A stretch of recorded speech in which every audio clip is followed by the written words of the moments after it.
말씀 사사기 6장 17절에서 24절 말씀입니다.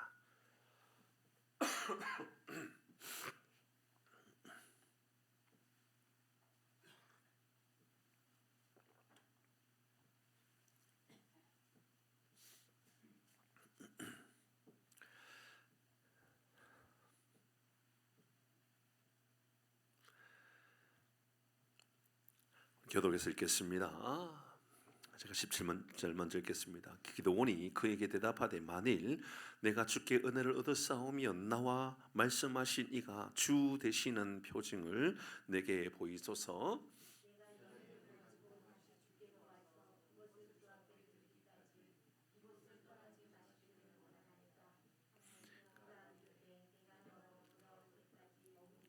기드온이 가서 염소 새끼 하나를 준비하고 가루 한 에바로 무교병을 만들고 고기를 소쿠리에 담고 국을 양푼에 담아 상수리 나무 아래 그에게로 가져다 드리매 하나님의 사자가 그에게 이르되 고기와 무교병을 가져다가 이 바 위에 놓고 국을 부어라 하니 기드온이 그대로 여호와의 사자가 손에 잡은 지팡이 끝을 내밀어 고기와 무교병을 대니 불이 바위에서 나와 고기와 무교병을 살랐고 여호와의 사자는 떠나서 보이지 아니한지라. 기드온이 그와 그 말씀을 알게 하고 주 여호와여 내가 여호와의 사자를 대면하여 보았나이다. 여호와께서 그에게 이르시되 너는 안심하라 두려워하지 말라 죽지 아니하리라 하시니라 같이 합니다. 기드온이 여호와를 위하여 거기서 제단을 쌓고 그것을 여호와 샬롬이라 하였더라. 아비에셀 사람에게 속한 오브라에 있더라. 아멘. 구하고요 말씀 함께 나눕니다. 시작. 하나님이 우리와 함께 하십니다. 그래서 우리는 잘 되고 있습니다. 할렐루야. 아멘. 아멘. 앞에 말씀을 다시 한 번 더 점검하고 돌아보십시다. 기드온은 정말 두려웠습니다. 삶이 두려웠고요. 미디안이 두려웠습니다. 내일이 두려웠고 오늘도 두려웠던 인생입니다. 사실 기드온만 두려운 것이 아니었죠. 이스라엘 백성들 다 두려웠습니다. 하나님은 이스라엘을 7년 동안 미디안 손에 넘겨주었다 그랬습니다. 미디안 사람들은 무지막지한 사람들로 보입니다. 기드온은 이스라엘을 구원하기 위하여 사사로 하나님께서 세우시겠다라고 그럽니다. 그런데 기드온은 그걸 받아들일 수가 없는 겁니다. 현실적으로 맞지 않기 때문에 그렇습니다. 자기 자신이 이 민족을 구원하기 위하여 사사가 된다라는 것, 내가 이 일을 위하여 쓰임받는다라는 것이 너무 불편한 겁니다. 어느 것 하나 기드온이 사사로 세워지는 것에 대하여 합당하다고 여겨질 만한 것이 없습니다. 자신은 연약합니다. 가문적으로도 드러낼 것이 없고요. 이미 하나님께서 이 미디안 사람들의 손에 이스라엘을 넘겨주었다 그랬습니다. 여러분 이미 이곳에서 상실감은 너무 큰 것이지요. 그들은 현실적으로 기드온뿐만 아니라 민족이 우리가 일어날 수 있겠다라고 생각할 수 있는 어떤 정황적 설명이 가능한 것이 아무것도 없습니다. 그런데 지난주의 말씀입니다. 하나님께서 나를 보시는 것은 좀 다릅니다. 내가 나를 볼 때에는 아무것도 안 될 것처럼 보이고, 내가 나를 볼 때는 불가능할 것처럼 보이고, 내가 나를 볼 때는 할 수 있는 것이 아무것도 없는 것처럼 보이는데 하나님께서 나를 보는 것은 다르게 보고 계십니다. 이것이 희망인 겁니다. 저는 우리가 내가 나를 어떻게 보느냐보다 중요한 것이 하나님이 나를 어떻게 보시느냐가 우리에게 희망이 되기를 바랍니다. 그런 마음을 가지는 것이지요. 하나님께서 기드온을 큰 용사여 일어나라 그렇게 말씀합니다. 자기가 아무리 보아도 자기는 큰 용사가 아닌데 말이지요. 하나님은 자기를 큰 용사라고 불러줍니다. 속으로는 하나님이 나를 놀리나 이렇게 생각할 수도 있습니다. 하나님이 나를 어떻게 이렇게 놀리실 수 있지? 그런데 하나님 놀리신 것이 아니라 그에게 소망을 주는 겁니다. 믿는 자에게는 능치 못할 일이 없다라고 하신 하나님의 말씀처럼 기드온에게 하나님은 너 할 수 있어. 걱정하지 마. 네가 하는 게 아니야. 내가 너와 함께 하는 거야. 이미 너의 손을 내가 붙잡고 있고 미디안 땅을 내가 너희 미디안 사람들을 내가 이미 너에게 다 넘겨주었으니 걱정하지 마. 하나님께서 계속 말씀하십니다. 여러분, 그러면 희망을 가질 수 있는 겁니다. 그러면 할 수 있는 것이지요. 내가 반드시 너와 함께 하겠다. 걱정하지 마라. 반드시 내가 너와 함께 하겠다. 계속해서 이렇게 말씀한 겁니다. 기드온에게는 이것이 소망이었습니다. 자, 그러면 기드온의 마음 가운데 이걸 좀 점검해 봐야만 되지 않겠습니까? 피할 것도 계속 피하려고 애를 썼지만 안 되지요, 하나님. 안 됩니다. 이건 내가 할 일이 아닙니다라고 그렇게 도망가고 싶고 피하고 싶었지만, 그래도 하나님께서 아니야, 내가 너를 붙잡고 있으니 걱정하지 마. 내가 반드시 너와 하니까 걱정하지 마. 너는 큰 용사가 될 거야. 큰 용사가 될 거야. 하나님, 그러면 표정을 보여주십시오. 하나님, 점검해 보고 싶습니다. 진짜 그러한지, 아니 그게 나의 착각인지 하나님, 내가 진짜 알고 싶습니다. 하나님께 묻고 싶은 겁니다. 오늘 본문의 말씀은 바로 그 장면이죠. 하나님, 점검하고 싶다, 그 말입니다. 표정을 보여달라고 하죠. 그래서 기드온이 예물을 가지고 갑니다. 예물이 뭡니까? 염소 새끼 한 마리하고 무교병하고 염소 고기를 만든 그 고기하고 국을 준비해 가지고 양푼에 담아 가지고 상수리 나무에 가지고 갑니다. 예배드리기 위해서 한 것이지요. 근데 여호와의 사자가 이 예물을 바위 위에 놓고 그곳에다가 부으라 그럽니다. 아니, 뭐 하고 있는지 모르겠습니다. 이 말씀 이제 우리가 나누게 될 겁니다. 그리고 지팡이를 내밀어 그 바위에다 대니 불이 붙습니다. 바위에 불이 붙기 시작합니다. 이 신비로운 일이 일어나죠. 그리고 그곳에 있는 고기와 국과 떡이, 빵이 다 불타버리게 됩니다. 그때 비로소 기드온은 하나님이 오셨구나, 하나님께서 불가능하신 가운데 하나님의 역사하심을 지금 내게 보여주고 있구나. 그리고 그곳에서 여호와 샬롬, 샬롬 들어봤죠, 그렇죠? 샬롬, 하나님의 샬롬, 평강이 임하였다. 달리 말하면 지금까지 그의 마음에는 불안하다, 평강이 있었다? 불안했다. 근심이 많았고 숨고 싶었고 도망가고 싶은 마음이 가득 차 있었는데 드디어 비로소 그의 마음 안에 평강이 임하게 되었습니다. 사실 사건 자체를 볼 때는 그에게 평강이 임하는 것이 좀 이해가 되지 않습니다.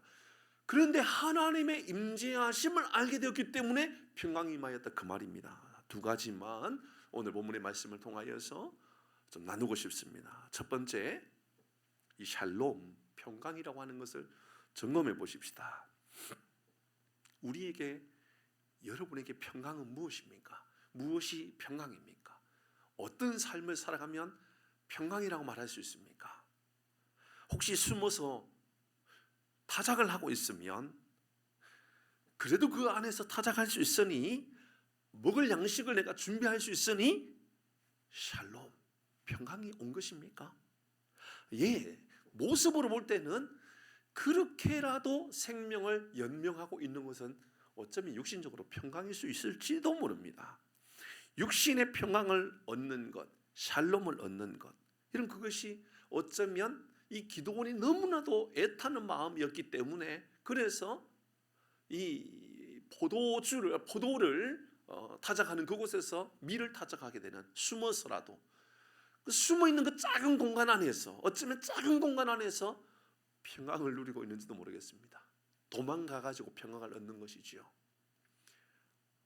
다윗이 동굴 안에 숨어서 평강을 얻는 것이고, 어쩌면 우리 가운데, 남자들 가운데는 자동차 안에 있을 때 평강을 얻는 분도 있답니다. 아무도 대화하지 않고 나만의 공간. 그래서 남자들에겐 차가 필요하다, 그 말을 합니다. 남자들에게 피할 자리를 합니다. 어떤 사람들은 차 안에서 안 내리고 집에 안 올라간답니다. 우리 가운데 그런 사람은 없으니까 하는 이야기입니다. 차 안에서 안 내리고 집에 올라가지 않는답니다. 왜냐하면 나만 홀로 있을 작은 공간이지만 그곳에 있으면 평강이 임한다는 겁니다. 평강. 어떤 사람은 화장실에 들어가면 안 나오는 사람도 있습니다. 그곳에서 평강을 얻는 사람들도 있을는지 모릅니다. 뭐 변비 때문에 그런 것이 아니고 그렇게 숨어 있고 싶은 공간. 제가 알고 있는 어떤 사람은요, 사업이 안 돼가지고 너무너무 어렵습니다. 누가 보아도 그 사업장의 문을 빨리 닫아버려야 됩니다. 그런데 사업장의 문을 열고 그냥 출근합니다. 돈을 벌기 위해서 출근하는 것이 아니라 그곳이 나의 평강의 장소이기 때문에, 샬롬의 장소이기 때문에, 그렇게라도 있으면 내 마음 안에 평강이 있기 때문에 참 우울하지만 우리 사회, 우리 가정에 이러한 모습이 있지는 않는가라고 점검해 볼 필요가 있습니다. 기드온은 밀을 포도주 틀에서 타작하면서 그것에서 아주 작은 희망, 아주 작은 평강을 얻었을는지도 모릅니다. 그래도 마음에 조금이라도 안도심을 얻을 수 있는 곳이 그곳이었을지도 모른다, 그 말입니다.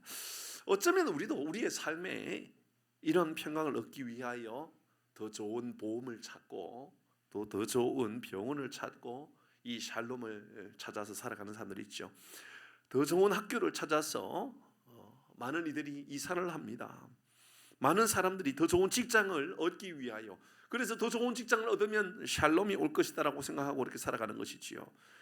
제 주변에 있는 사람들도 맹모삼천지교의 삶을 살아가는 여러 사람들이 있습니다.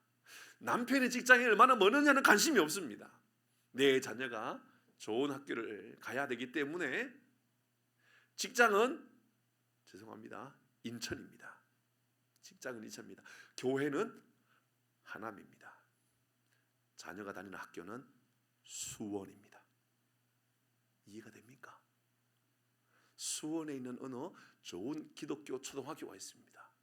그 초등학교를 보내기 위하여 남편의 출근은 인천, 그건 좀 고위직이거든요. 그냥 다닙니다. 그냥 다니고 있습니다. 교회를 포기할 수 없으니 하남도 그냥 사는 겁니다. 어떤 사람은 자녀의 교육을 위하여 여러 번, 맹모 3천이 아니라 3번 이사가 아니라 5번, 10번 이사도 하는 사람들도 꽤나 많이 있습니다.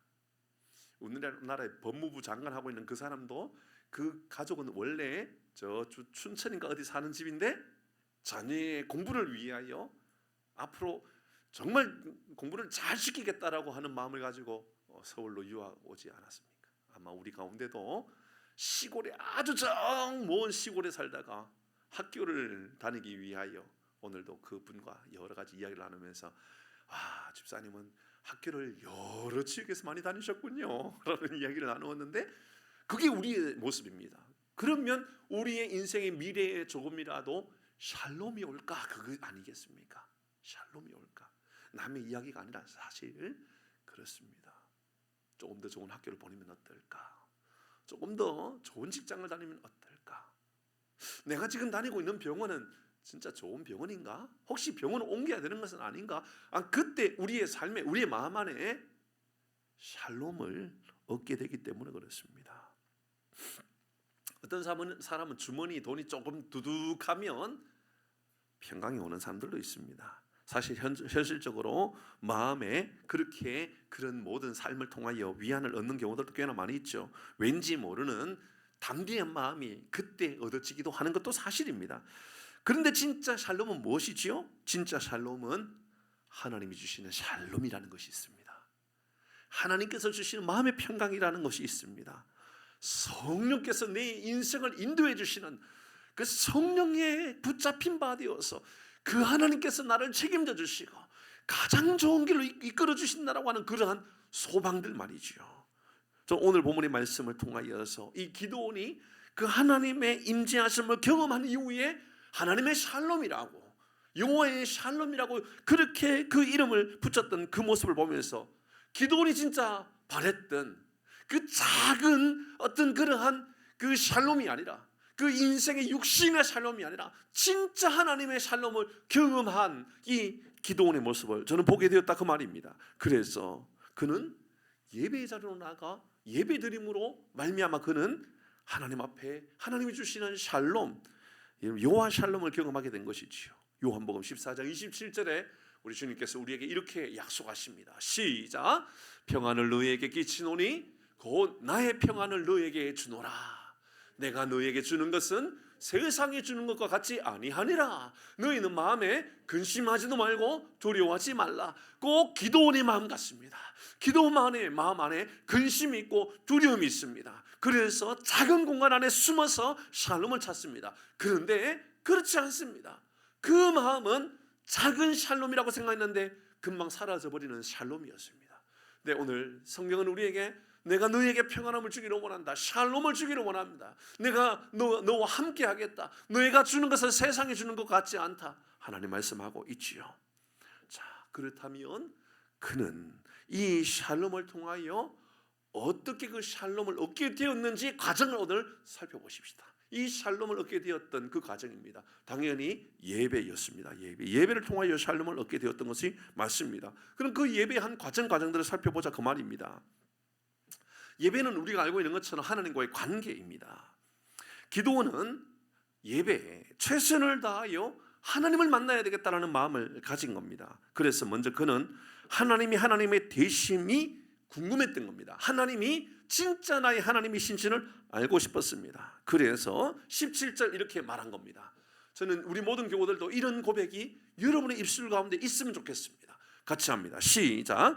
기드온이 그에게 대답하되 만일 내가 주께 은혜를 얻었사오면 나와 말씀하신 이가 주 되시는 표징을 내게 보이소서.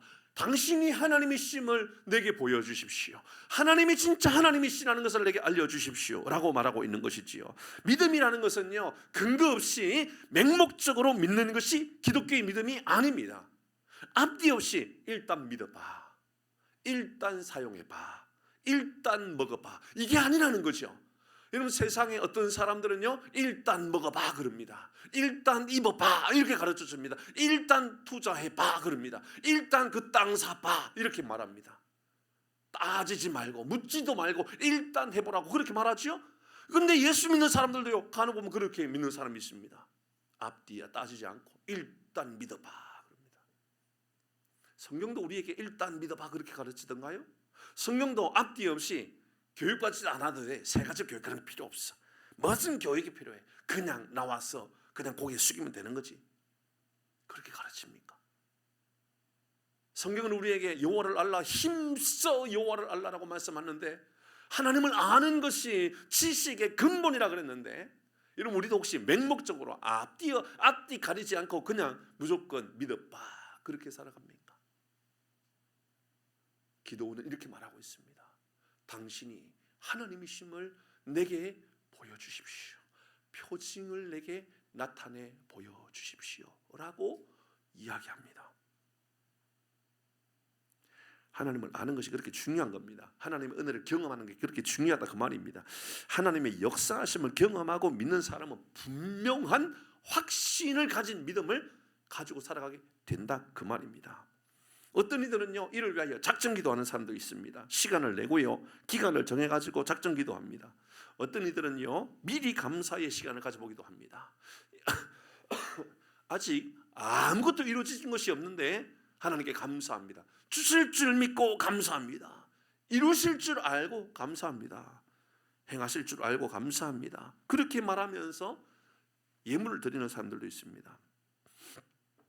그렇게 행하실 것을 믿음으로 고백하여 하나님께 미리 감사했더니 하나님의 역사하시는 놀라운 일들을 경험했던 우리 교우들도 있었지요. 여러 모습들을 보게 됩니다. 정말 놀라운 하나님입니다. 준비하고 계획한 것들보다 훨씬 더 위대한 역사들을 만들어 가신 그 하나님을 경험하는 것이죠. 흥분하면 호흡이 부족하면 기침이 납니다. 그러니까 여러분 걱정하지 않으셔도 됩니다. 자꾸 걱정하시는 분이 계시는데 걱정할 일이 아닙니다. 문제는 제가 문제입니다. 아니 그냥 호흡만 크게 하면 괜찮은데도 꼭 이상하게 이게 안 돼가지고 그런 거죠. 저는 오늘 이 본문의 말씀을 통하여 이러한 작정하고 시간을 내고 기간을 정하고 미리 감사하고 하나님 앞에 이런 그렇게 작정하면서 하나님께로 나가는 그 모습을 통하여서 많은 이들이 하나님을 경험하게 되고 하나님의 인도하심을 경험하게 되고 하나님의 기적들을 경험하는 사람들을 보게 됩니다. 기도원은 이로 인하여 하나님을 만나게 되었습니다. 하나님을 경험하게 되었습니다.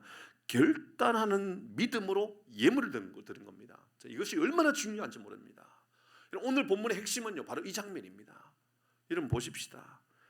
여러분 그가 드린 예물이요, 심상치가 않습니다. 우리가 볼 때는 별것 아니거든요.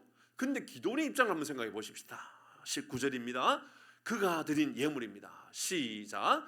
기도원이 가서 염소 새끼 하나를 준비하고 가루 한 에바로 무교봉을 만들고 고기를 고리에 담고 국을 양푼에 담아 상수리 나무 아래 그에게로 가서 가져다가 드렸다. 자, 한번 보십시다. 뭘 드렸습니까? 뭘 드렸다고요?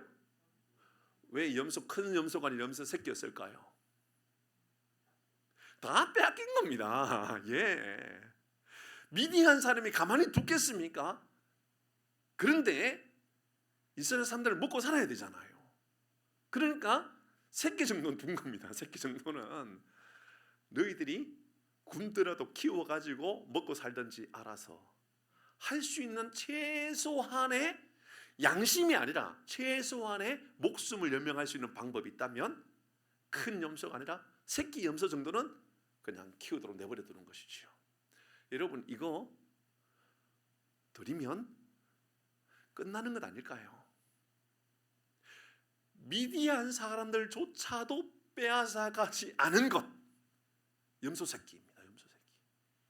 이걸 드린다고요? 이거 어떻게 드립니까? 이거를. 그 다음입니다. 가루 한 에바를 드렸다고 그랬습니다. 가루, 아마 밀가루겠죠, 그죠? 밀가루 겁니다. 밀가루 한 에바를 드렸습니다. 한 에바는 한 가마니를 말합니다. 한 가마니. 여러분, 우리가 일반적으로 큰 가마니가 아니라 쌀 한 포대 정도로 사면 몇 킬로짜리 사죠? 20킬로짜리 사죠. 한 에바가 22킬로, 22리터입니다. 22리터. 달리 말하면 이게 전부일 겁니다. 전부일 겁니다. 더 이상 가져올 것이 없습니다. 아니, 하나님이 지금 기드온에게 이거 요청했습니까? 너 이거 가져오라 그랬습니까? 아닙니다. 기드온은 지금 염소 새끼 한 마리와 가루 한 에바를 가져온 것은 지금 밀을 타작하고 있는 타작 창고의 문을 닫아버린 겁니다. 그리고 사생 결단하겠다라는 겁니다. 이렇게까지 할 필요가 있나라는 생각이 들 정도입니다. 이것은 기드온에게 있어서의 생명입니다. 이것은 소망이고 이것은 미래이고 내일입니다. 그런데 이 염소를 지금 어떻게 했습니까? 고기를 만들었습니다. 잡았다라는 겁니다. 그죠? 그러니까 고기를 소쿠리에 담은 겁니다. 염소를 담은 것이 아니라 염소를 이미 칼로 고기를 만들어서 소쿠리에 담은 겁니다. 국을 양푼이에 담았습니다. 넉넉한 상황이 아닙니다.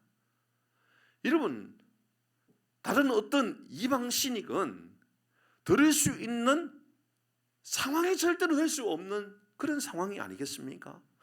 그런데 기드온은 이거 다 준비한 겁니다. 염소 새끼 한 마리를 준비하고 가루 한 에바를 준비했습니다. 그냥 대충 보아도 그가 준비한 것은 당시 상황으로 볼 때는 만만치 않는 것을 준비한 겁니다. 쉽게 준비할 수 있는 양도 아니었을 것입니다. 아마도 어쩌면 그가 준비할 수 있는 최선의 것을 다 준비해서 긁어 모아가지고 가져왔을 것입니다. 기드온의 지금 마음의 상황은 지금 그렇다라는 겁니다. 내가 하나님을 만나야 되겠다. 내가 지금 당장 먹고 죽을 양식이 없다 할지라도 내가 하나님 만나는 것은 더 중요하다. 내 육신의 평강을 얻는 것보다 내 영혼의 평강이 내 삶에 임하기를 간절히 원하는 기도원의 모습을 그대로 볼 수 있는 것이지요. 하나님이 나를 부르셨다고, 하나님이 내게 능력을 주셨다고, 하나님께서 나를 통하여 일하신다고, 그러면 내가 하나님을 경험해야지. 그러면 하나님의 임재하심을 내가 깨달아야지. 그러면 하나님의 능력을 내가 경험해야지. 이것이 지금 기드온의 마음이었던 겁니다. 기드온뿐만 아니라 시대적으로 우리가 뭔가 할 수 있는 것은 아무것도 없습니다. 어떤 소망도 없습니다. 어떤 기대감도 없습니다. 내일에 대한 소망도 없습니다. 그들이 할 수 있는 것은 숨어서 타작하거나 도망가거나 피하는 것밖에 없는 시대였습니다. 그런데 기도는 하나님을 만나야 되겠다. 기도는 하나님의 능력에 동참해야 되겠다. 하나님을 경험해야 되겠다. 하나님의 일하심을 내가 알아야 되겠다. 그 마음 가운데 있었던 겁니다. 그래서 그가 할 수 있는 최고의 정성을 준비했습니다. 왜요? 왜 그렇게 준비합니까?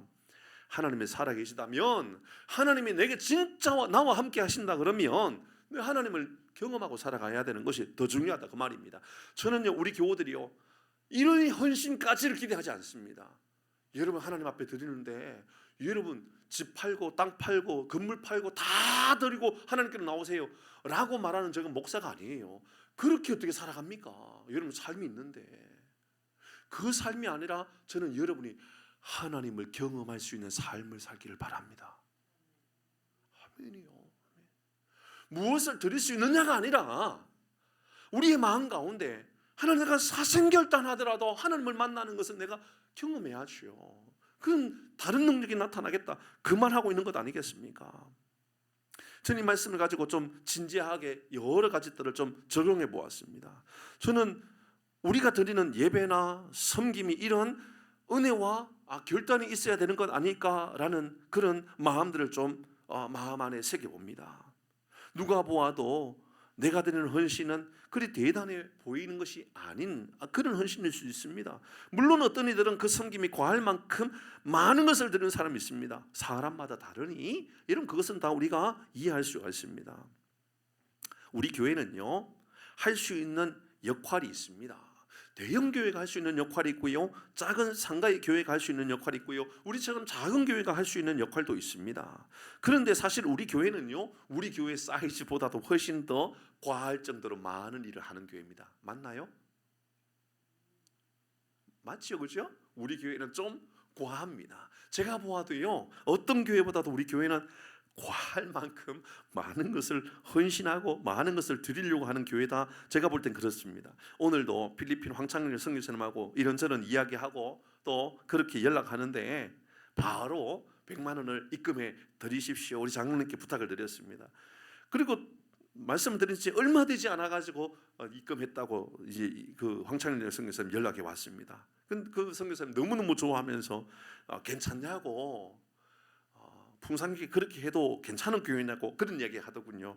제가 볼 때는 제 마음으로는 그게 뭐라고, 그거 우리가 훨씬 더 큰 복을 받게 되는 일들인데 라고 하는 제 마음 안에 확신이 있거든요. 그러니까 하나님께 우리가 하나님 선교사님들의 사역을 위하여 하나님 100만 원 입금해 드렸어요. 근데 제 마음 안에는요, 선교사님이 제게 목사님 괜찮아요? 그래도 괜찮은 건가요? 라고 이야기하지만 제 속으로는요, 웃으면서 제 마음 안에 이런 마음이 들었습니다. 목사님, 우리가 목사님께 100만 원 드렸지만 하나님 우리에게 1000만 원보다도 더 큰 것을 우리에게 주실 것 같은데요? 라는 마음이 제 마음에 너무 크게 임하더라는 거죠.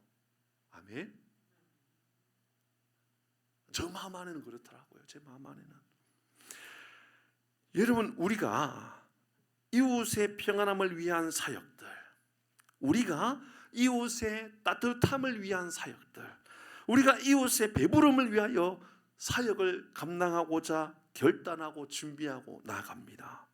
그런데 저는요, 하나님께서 앞으로 우리 교회가 얼마나 하나님 당신의 일들을 위하여 위대한 일들을 감당하고 위대한 일들을 감당할 수 있는 교회와 성도들을 만들어 갈까라고 하는 기대감이 너무 큽니다. 이런 교회는 건물로 교회가 아니라 여러분 한 명 한 명의 교회 아닙니까? 그러니까 우리 교회가 이만한 대단한 일들을 했다라고 하는 것은 제가 했다 그 말이 아니거든요. 이 건물이 했다, 이 조직이 했다 그 말이 아니에요. 여러분이 했다 그 말이거든요. 여러분이 그런 능력을 행하는 성도, 여러분이 그런 행하는 능력이 있는 교회다 그 말이거든요. 그러니 저는 여러분 한 분 한 분이요, 놀랍고 신비할 만큼 크게 보입니다. 제일 먼저 저는 이런 과할 것 같은 사역들, 이런 과할 것 같은 섬김과 헌신에서 먼저 하나님을 경험하고 하나님의 임재를 우리 모두가 경험하게 될 것이다라고는 확신이 있습니다. 하나님의 살아계심이 분명히 나타나겠다, 위대한 하나님의 도우심을 우리 모든 교우들이 아마 깨닫게 될 것이다, 이런 확신이 있다고요. 그런데요, 그렇게 준비한 것을 하나님은 참 부담스럽게 명령하십니다. 이렇게까지 준비해서 상수리 나무 안에 가지고 가지 않았습니까? 그러면 하나님께서 받으시면 되죠. 하나님께서 그래 잘했다, 너 정말 과할 만큼 가지고 왔구나, 그러니 내가 너와 함께 하는 것을 내가 보여줄게, 그러면 됩니다. 그런데요, 20절 보면요, 기도는 굉장히 불편하거나 불쾌하거나 혹은 좀 불안할 수가 있는 말씀입니다. 20절 같이 합니다. 시작.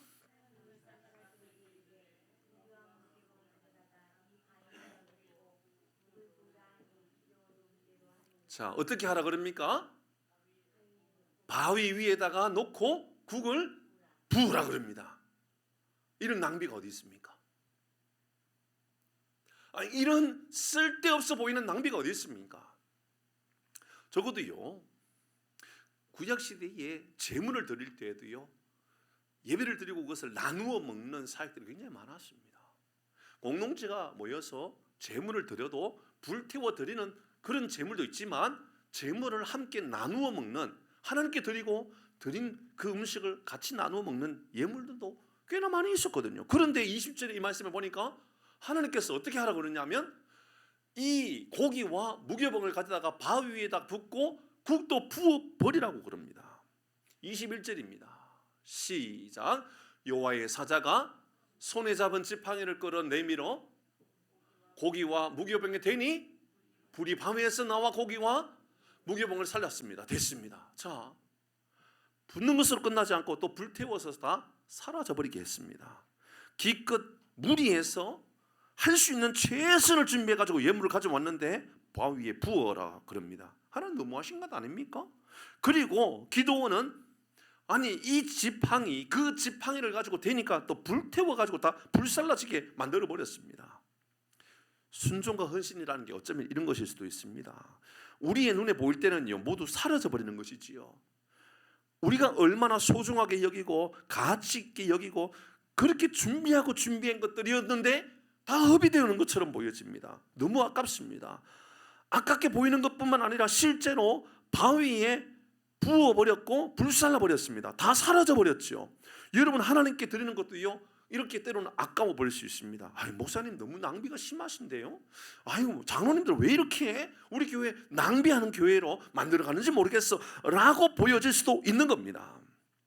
우리 교회는 우리 교회가 노회에 이제 매월 상회비를 드리는데요.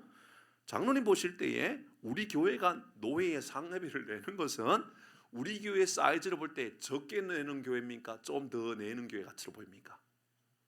좀 더 내는 교회입니다. 우리 교회가 상회비를 내는 것은요 한 150명 모이는 교회에 상회비를 내고 있습니다. 맞죠? 근데 놀라운 것은요 150명, 200명 모이는 교회가 우리 교회보다 상회비를 더 적게 내는 교회도 여러 교회 있습니다. 그러면 목사님은 낭비 아닙니까? 목사님 그거 허비하는 것 아닙니까? 라고 보여질 수 있지 않습니까? 그런데 우리 장로님하고 대화가 되는 게 그런 겁니다. 장로님이 그 얘기하셔요. 저는 우리 교회가 더 많이 낼 수 있는 교회로 성장해 가는 것이 너무 기쁩니다. 장로님 그렇게 말씀하셔요. 그렇게 이야기했었죠, 그죠? 우리가 그렇게 그런 당회를 세워가고 있습니다. 저도요 너무 흐뭇합니다. 지난해 코로나가 터진 이후에 지난해 노회에서 이 노회에 이 상회비를 조정을 한 일이 있어요. 작년이었죠. 작년에 조정했는데 많은 교회들이 올리기는커녕 다 좀 내려달라고 줄여달라고 다 그렇게 얘기했습니다. 우리 교회는 올려야 되겠다고 말할 때 한마디도 다른 말 하지 않았습니다. 도리어 우리는 이렇게 말했습니다. 하나님 우리 교회가 더 성장해서 더 많은 상회비를 낼 수 있는 교회가 되게 해주십시오. 우리 교회가 자랑스러운 교회인 줄 믿으시길 바랍니다. 여러분 허비로 보이십니까? 이게? 혹시 이렇게 하는 것이 낭비로 보이십니까? 아니요. 저는 전혀 아깝지가 않습니다. 아니 앞으로 우리 교회가요 굳이 하는 것이나 선교하는 것이나 노예의 상회비를 내는 것이에요. 우리 교회가요 정말 더 잘하는 교회가 되어서 우리 노예에서 상회비든 선교비든 구제비든 제일 많이 하는 교회가 될 수 있기를 주의 이름으로 축복합니다. 아멘을 안 하시는 분도 계시는가요? 왜 그러신 줄 아시지요? 저는 이게 아깝지 않기 때문에 그렇습니다. 그 일상으로 하나님께서 우리에게 복을 주실 것이다라고 하는 기대감이 저 안에 있기 때문에 그렇습니다. 하나님을 저는 신뢰합니다. 확신합니다. 또 그것을 경험하고 살아갑니다. 저는요 교회를 세우는 일, 또 하나님 나라를 세워가는 일에는요 적극적으로 동참하고 적극적으로 헌신하는 일에 우리 교회가 세워졌으면 좋겠고 여러분이 세워졌으면 좋겠다는 마음을 가집니다. 이번에도 우리는 삼계탕을 나누어 주었습니다. 어떤 이들은 뭘 그런 것까지도 다 해라고 말할지도 모릅니다. 또 이번 주 지나고 나면 또 연탄 배달도 또 하게 됩니다. 또 라면도 나누어 줄 겁니다. 오늘 선교지의 생활복도 35벌 하려고 그랬다가 또 다른 곳에 하나 더 개척을 해서 똑같은 방과후로 한다고 그래가지고 70명 분의 옷을 만들어 주었습니다. 우리가 그곳에서 요청했던 35명이 아니라 그것이 점점 더 잘 되고 있으니 70명까지도 우리가 하겠다라고 그렇게 말할 수 있는 교회가 바로 풍산교회입니다. 그런 의미에서 저는 자랑스럽습니다. 너무너무 자랑스럽습니다. 여러분, 하나님은 우리에게 어쩌면 저 바위에다가 고기국과 무교병을 쏟아 부으라고 말씀해 보이는 것처럼 느껴집니다.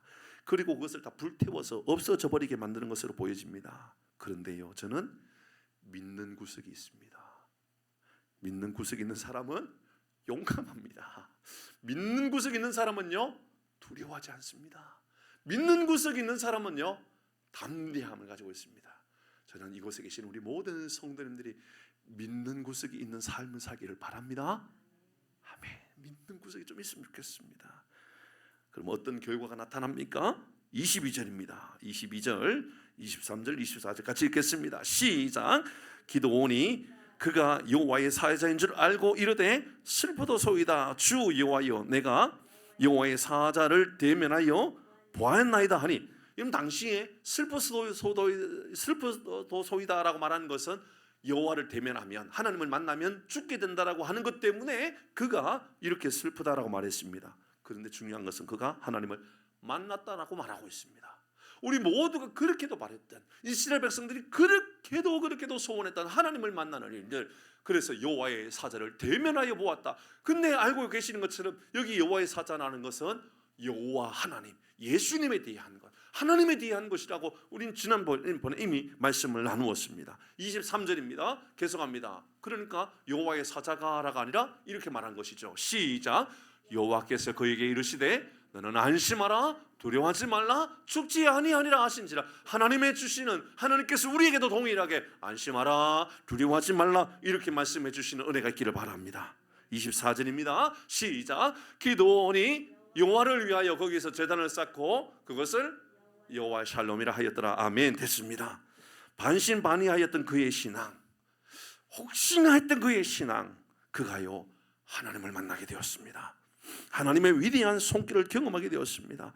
하나님의 주시는 안심, 하나님께서 주시는 말씀, 그 말씀을 듣게 되었습니다. 샬롬의 은혜가 임하게 된 것이지요. 하나님의 응답하심과 하나님의 인지하심을 경험하게 되었습니다. 사실은요, 이 말씀보다 시간이 다 되었지만 여러분, 그 다음 말씀이 훨씬 더 기대가 됩니다. 이 말씀으로 끝나지 않고요, 사실 다음 주에 묵상은 그 말씀 아닙니다. 왜냐하면 하나님의 평강이 임하였잖아요. 하나님의 샬롬이 임하였잖아요.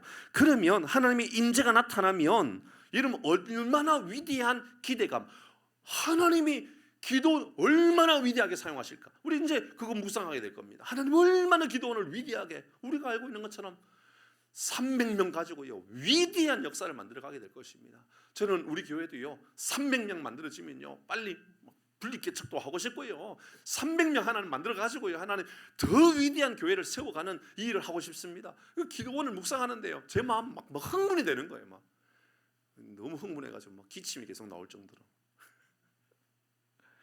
그러니까 그 다음 말씀 볼까요? 다음 주 묵상할 말씀 25절 말씀입니다. 오늘 24절까지 읽었는데 25절 말씀을 보겠습니다. 시작. 그날 밤에 여호와께서 기드온에게 이르시되 내 아버지에게 있는 수소 곧 7년 된 둘째 수소를 끌어오고 내 아버지에게 있는 발의 제단을 헐며 그 곁에 아세라상을 짓고. 무슨 말입니까? 지금 기드온의 아버지가 하나님을 섬기는 사람이 아니라 우상 숭배의 삶을 살아가고 있다, 그 말입니다. 근데 여기에 박살내버리라고 하나님께서 말씀합니다. 영적인 주도권, 우리 몇 주 전에 말씀 나눴잖아요. 영적인 주도권이 이제 완전히 기드온에게 임하게 되는, 그래서 그 다음부터 이제 어떤 역사들이 나타나는지를 보여주겠다, 그 말씀하고 있는 겁니다. 26절입니다. 시작. 또 이 산성 꼭대기에 내 하나님 여호와를 위하여 규례대로 한 제단을 쌓고 그 둘째 수소를 잡아 내가 찍은 아세라 나무로 번제를 드릴지니라 하니라. 아멘. 아멘. 이는 이 우상 숭배를 완전히 밟아 불태워버리는 또 흥분하고 있습니다. 어떤 일이 일어났습니까? 아버지가 섬겼던 하나님을 완전히 잃어버렸던 우상 숭배가 완전히 짓밟아버리고 영적인 완벽한 결별이 이제 나타나기 시작합니다. 영적인 결별. 하나님의 평강이 임하면, 하나님의 샬롬이 임하면 우상의 모든 것들은 떠나가겠다는 것을 알려줍니다. 악한 모든 세력들은 절대로 침범하지 못하고 36개 도망칠 수밖에 없다는 것을 알려주고 있습니다. 사랑하는 교회 여러분, 여러분의 삶에도 하나님을 예배하고 하나님께 헌신하고 과할 정도로 하나님께 헌신하겠다는 마음을 가지고 살아가는 사랑하는 교회 여러분, 여러분을 통하여 영적인 주도권이 여러분의 삶에 영적인 주도권이, 이 하남 지역의 영적인 주도권이 우리 풍산교회에 임하기를 주의 이름으로 축복합니다. 마리아가 예수의 발에 부었던 향유와 옥합이 지나칠 허비로 보이십니까? 예수의 십자가를 드러내는 위대한 향수가 되었지 않았습니까? 말씀을 마무리합니다. 첫 번째, 영적인 평강을 얻기 위하여 하나님께 은혜를 구하십시오. 두 번째, 그 영적인 평강 샬롬을 얻기 위하여 예배자가 되십시오. 헌신자가 되십시오. 하나님께서 여러분과 함께 하셔서 위대한 하나님의 역사를 여러분의 삶을 통하여 드러내 주실 줄 믿습니다. 찬양하십시오.